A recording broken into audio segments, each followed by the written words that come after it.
20 ans, Dieu lui a dit que je marcherai avec toi. Je te garderai, je te ramènerai, je te protégerai. Et voilà qu'il est de retour, il a oublié. Mais laissez-moi vous dire, bien-aimés, que nous sommes tous pareils.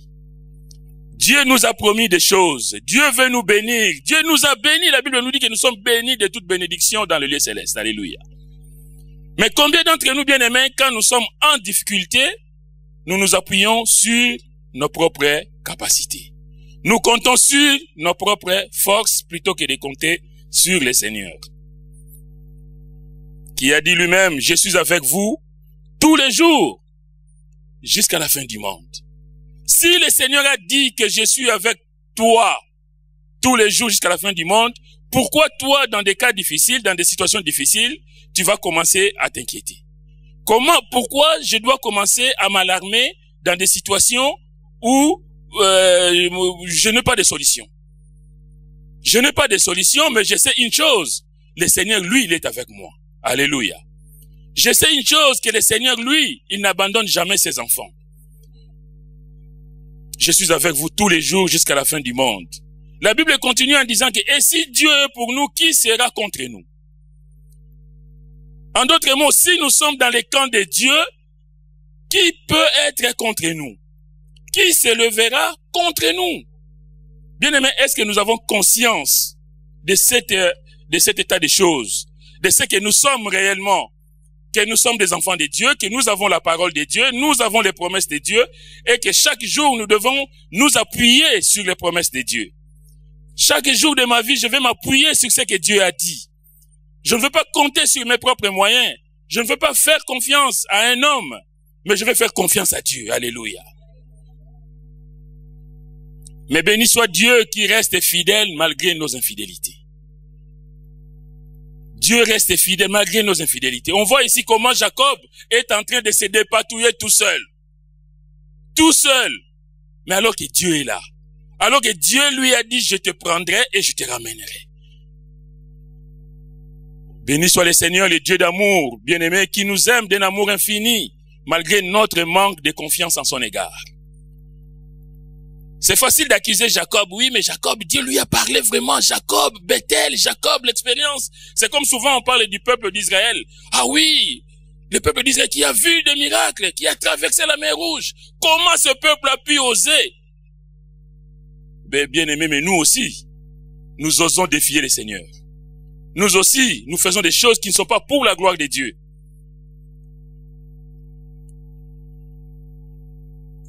Le Dieu de grâce éternelle ne peut se renier lui-même. Même si nous sommes infidèles, lui il demeure fidèle, il est Dieu. Il ne peut pas changer sa nature, il est comme ça, il est Dieu. Alléluia. Et Jacob va se rendre compte de la détermination de son frère. Ésaü est déterminé à lui faire la peau, comme dirait le pasteur Jean-François.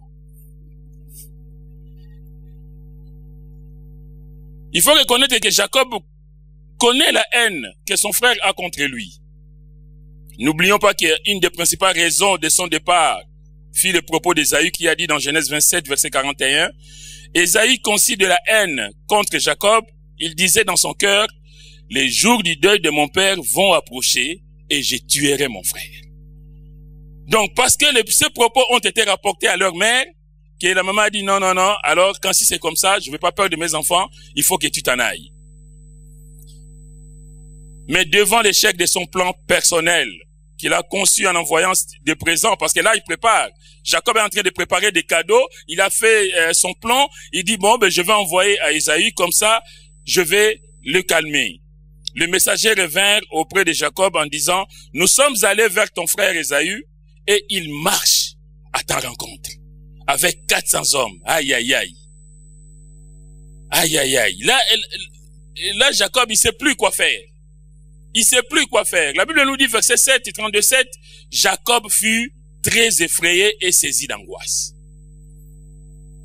Il va s'effrayer parce qu'on dit que malgré tout ce que tu as préparé, malgré ton plan, tes cadeaux que tu as mis devant, ton frère n'en veut pas.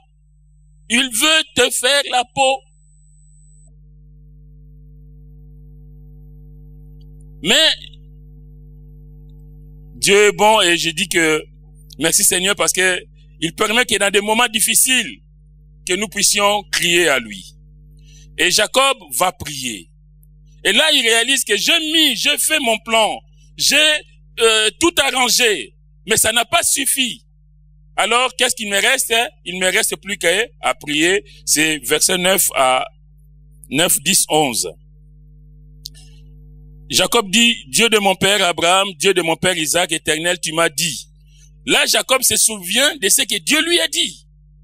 Alors que dès le départ, il aurait dû se souvenir de ce que Dieu lui a dit. Avant de faire tes plans, tu dois d'abord connaître la parole de Dieu qui te dit que dans telle situation, comment tu dois te comporter. On ne fait pas d'abord ses affaires, et quand on voit que ça marche pas, c'est là qu'on va se tourner vers Dieu. Ça, ce n'est pas une bonne attitude à avoir. Il va prier. Mais si nous lisons la prière, peut-on vraiment dire que après cette prière, il s'attend à ce que Dieu intervienne à sa faveur? La démarche de réaliser qu'on est perdu sans l'intervention de Dieu bien-aimé, c'est une démarche qui est louable. Mais de continuer à faire des plans personnels pour que Dieu les approuve, ne l'est pas du tout. C'est ce qui s'est fait, en fait, avec Jacob. Il sait que la première partie de son plan a échoué, mais qu'est-ce qu'il va faire? Il va prier. Mais si vous lisez la suite qu'on n'a pas lu, vous allez voir, il va encore faire d'autres plans. C'est là l'ambiguïté des chrétiens. Nous aussi, on est comme ça, on est comme lui. Des fois, on a prié le Seigneur, on demande la grâce de Dieu. Seigneur, bénis, s'il te plaît. Seigneur, je compte sur toi. Seigneur, j'ai besoin de toi. Mais sauf que tu as prié, mais tu as encore autre chose à côté. Tu viens à l'église pour qu'on te pose les mains, pour que le Seigneur puisse agir, mais après tu vas voir les marabouts. Alors quand tu seras guéri, vers qui tu vas te tourner? Tu vas dire c'est Dieu qui t'a guéri ou c'est les marabouts qui t'a guéri? Mais là, il y a un problème. Bien aimé, si on s'adresse à Dieu, on s'attend à Dieu. Seigneur, je te fais confiance. Je sais que tu es l'Éternel, mon Dieu, qui me guérit. Alléluia. Mais parce que Seigneur, tu dis dans ta parole que par tes meurtrissures nous sommes guéris, moi je vais confesser la guérison. Alléluia. Mais je ne veux pas dire, Seigneur, merci pour la guérison acquise sur le mont du Calvaire. Et derrière, je vais aller à Château-Rouge chercher les marabouts les plus...